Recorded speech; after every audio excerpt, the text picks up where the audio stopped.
Et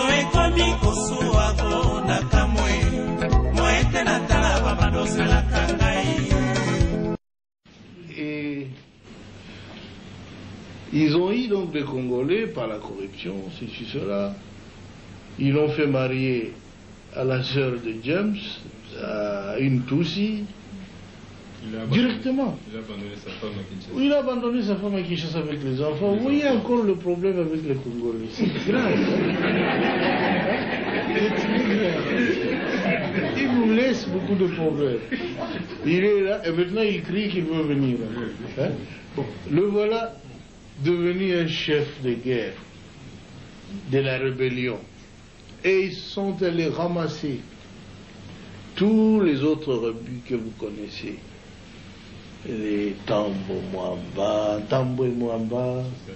les Zaïdi Ngoma, l'autre est là, Lunda Boululu, Wamba Diawamba. Et vraiment une kermesse de gens, en tout cas, corrompus et inutiles. Pardon, le Bizi Makara, qui était mon ministre des Affaires étrangères, que je croyais congolais.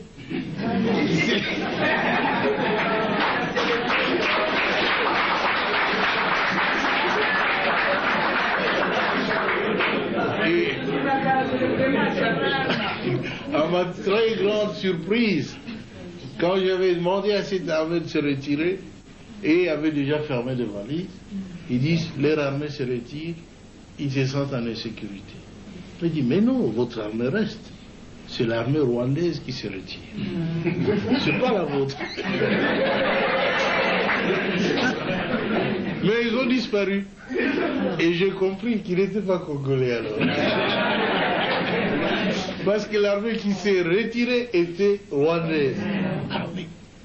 Un ministre congolais, un ministre d'État a disparu. Un ministre des Affaires étrangères a disparu.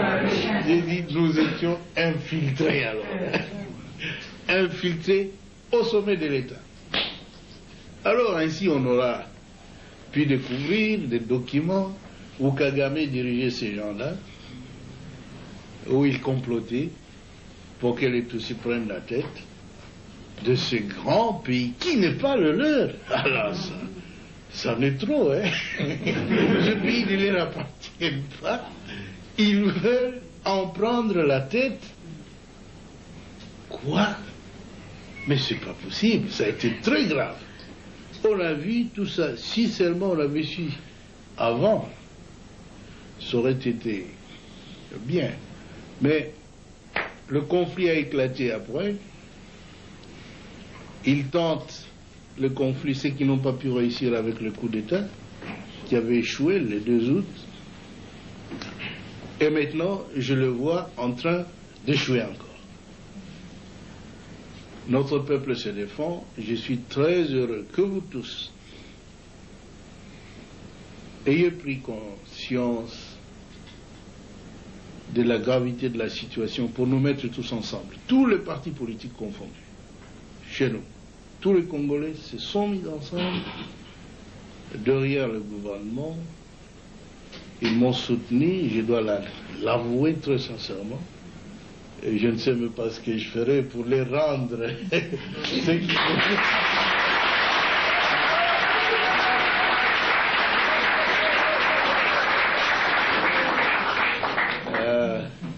Mais ce que je dois vous assurer, c'est que je suis un soldat du peuple et je ferai mon devoir jusqu'à mon dernier jour.